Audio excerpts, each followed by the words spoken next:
slow up, no I don't take shit. I got no love for the fakeness. If you wanna play tough and wanna hate this, I'll always show up.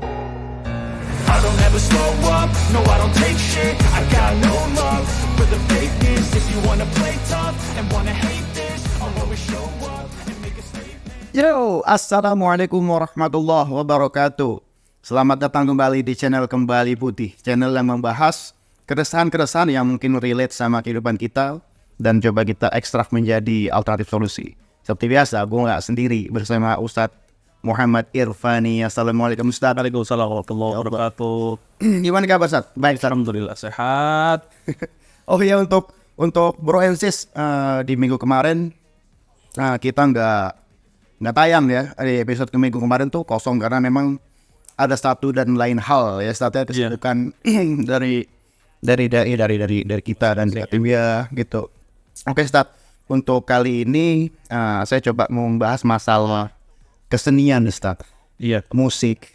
Jadi ada masukan dari teman-teman pelaku seni, khususnya seniman pemusik itu yang bilang, bro, coba discuss masalah musik itu hukumnya gimana, karena ada sebagian pemahaman yang mengharamkan dan itu merupakan kerjaannya dia. Nah, silakan Ustaz, penjelasannya Ustaz. Bismillahirrahmanirrahim. Alhamdulillahirabbil alamin wassalatu wassalamu ala asyrafil anbiya wal mursalin sayyidina wa maulana Muhammadin wa ala alihi washabbihi ajmain.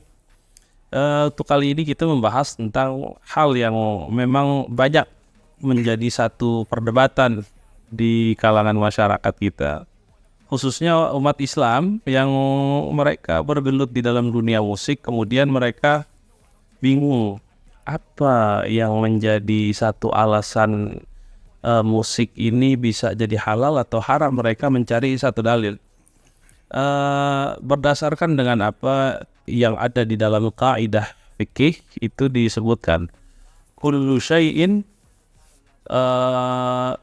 mubah illa ma dallat dalil ala haramihi. Segala sesuatu itu asalnya hukumnya adalah mubah, boleh, kecuali ada satu dalil yang mendatangkan penjelasan tentang keharaman tentang hal tersebut. Maka ini bisa kita ambil kesimpulan bahwasanya di dalam Al-Quran Allah Subhanahu wa Ta'ala tidak ada berfirman melarang kita untuk melakukan satu kegiatan yang kita sebut dengan musik secara spesifik. Namun Allah Subhanahu wa Ta'ala mengingatkan kepada kita bahwasanya kehidupan di dunia ini adalah suatu permainan dan suatu candaan. Innamal hayatud dunya la'ibun wa lahwun. Jadi kalau kita bawa serius kehidupan ini, maka kata Allah nggak usah dibuat serius, karena di dunia ini hanyalah permainan saja. Artinya ada yang kalah, ada yang menang, itu sesuatu yang wajar. Nah, maka di dalam hal ini atau dalam penjelasan tentang musik, para ulama pun juga ada yang berpendapat, ada yang membolehkan dan juga ada yang mengharamkan. Tapi jumhur ulama, kebanyakan para ulama menjelaskan bahwasanya musik itu adalah sesuatu yang boleh kita lakukan selama tidak melalaikan kita daripada ibadah kepada Allah. Jadi kita boleh dengerin musik, kita boleh bermain musik, kita boleh yang namanya bernyanyi, bermain musik, kemudian kita lakukan hal-hal yang berkaitan dengan musik selama tidak melalaikan kita daripada beribadah kepada Allah. Kemudian kita lihat lagi yang kedua adalah jenis atau musik apa yang diharamkan itu, ya kecuali ada dalil-dalil yang tidak membolehkan itu. Di antaranya Nabi Muhammad SAW pernah melarang sahabat untuk membunyikan suling. Nah, itu ada satu di dalam satu momen atau satu waktu Nabi pernah melarang para sahabat. Namun kita ambil kesimpulan secara garis besar. Kalau kita mau bahas satu persatu memang agak ribet atau agak lama nantinya. Tapi secara garis besar, musik ini diperbolehkan selama tidak melalaikan kita daripada ibadah kepada Allah, dan selama tidak keluar daripada kalimat-kalimat yang ada di dalam musik itu hal-hal yang menjadi satu mudarat atau menjadi suatu hal yang bisa mengeluarkan kita daripada akidah. Nah, Contohnya kalimat-kalimat yang riddah atau kalimat yang membuat kita murtad. Nah, kan banyak itu jenis-jenis musik atau kalangan-kalangan musik yang masuknya ke dalam golongan-golongan satanik ya. iya. Nah, itu pun ada. Maka kita bisa jadikan itu adalah suatu keharaman. Kenapa? Karena di dalamnya mengandung kalimat-kalimat yang menjauhkan kita dari Allah dan juga mendeskripsikan bahwasanya tidak ada Tuhan. Nah, maka ini yang menjadi satu sebab keharaman. Namun selama musik itu bahkan banyak para ulama, bahkan kita kenal para wali songo dulu berdakwah masuk melalui seni dan budaya. Nah, iya. Mereka masuk melalui ketika masuk ke daerah Jawa, banyak yang pada main gamelan, main wayang, maka mereka terjun ke dalamnya. Nah, apa tujuannya? Itu mengajak dan juga menjadikan seni dan budaya itu sebagai ladang atau sarana untuk berdakwah. Nah, maka boleh selama itu tidak menjauhkan kita dari Allah dan selama musik-musik yang tidak dilarang oleh Nabi, kemudian kalimat-kalimat di dalam musik tersebut atau teks-teks musik itu tidak menyebabkan kita keluar daripada ajaran agama Allah Subhanahu wa taala, apalagi mencela atau menjelek-jelekan daripada ajaran agama Islam. Oke. Jadi nggak masalah kita mau dengar musik boleh, tapi waktunya adzan ya kita hormati waktu adzan, kecilkan atau matikan musik, kita sholat. Ketika kita lagi ada nyetel musik kemudian ada pengajian, ya kita mengalah.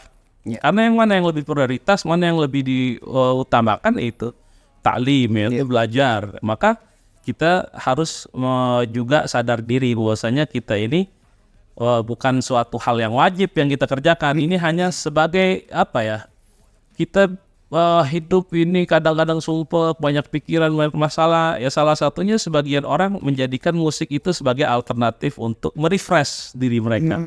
Nah, ini tidak jadi masalah. Nah, selama apalagi dijadikan musik itu untuk ladang berdakwah, sarana untuk berdakwah, ini lebih baik lagi. Banyak yang sudah melakukan hal-hal tersebut. Banyak juga sekarang kita lihat ada kelompok-kelompok atau grup-grup musik yang menyanyikan musik yang Islami atau musik-musik yang mengajak kita untuk melakukan suatu hal yang positif. Ya, siap. Jadi nggak masalah sebenarnya, selama tidak melalaikan daripada Allah Subhanahu wa taala. Karena Islam itu sebenarnya agama yang rahmatan lil alamin, rahmat bagi seluruh alam. Ya, Islam itu agama yang luas. Islam itu adalah agama yang bisa kita aplikasikan di dalam ajaran agama Islam dimanapun kita berada. Bahkan ya belum lama kita melihat bagaimana pesepak bola dunia yang menjadikan profesi mereka sebagai pemain bola untuk berdakwah. Salah satunya banyak kita kenal Muhammad Salah, kemudian Sadio Mane dan lain-lain sebagainya. Ini menjelaskan bahwasanya olahraga seperti bola dan musik ya sama saja. Iya. Maka selama itu baik, selama itu positif dan digunakan untuk hal-hal yang bermanfaat, silakan. Nggak jadi masalah dan tidak menjadi suatu larangan. Siap. Jadi kalau saya boleh nangkep, kita boleh berdakwah dengan cara kita masing-masing ya. Betul. Siap. Nah sekarang pertanyaan satu Ustaz. Iya. Kalau memang rambunya sudah kita taati nih, nggak macam-macam deh secara lirik atau secara penampilan gitu ya. Tapi ada nggak sih benturannya kalau kita main di satu tempat yang katakanlah ya di tempatnya gitu loh. Ini berdampak nggak sih ke kita sebagai pelaku seninya?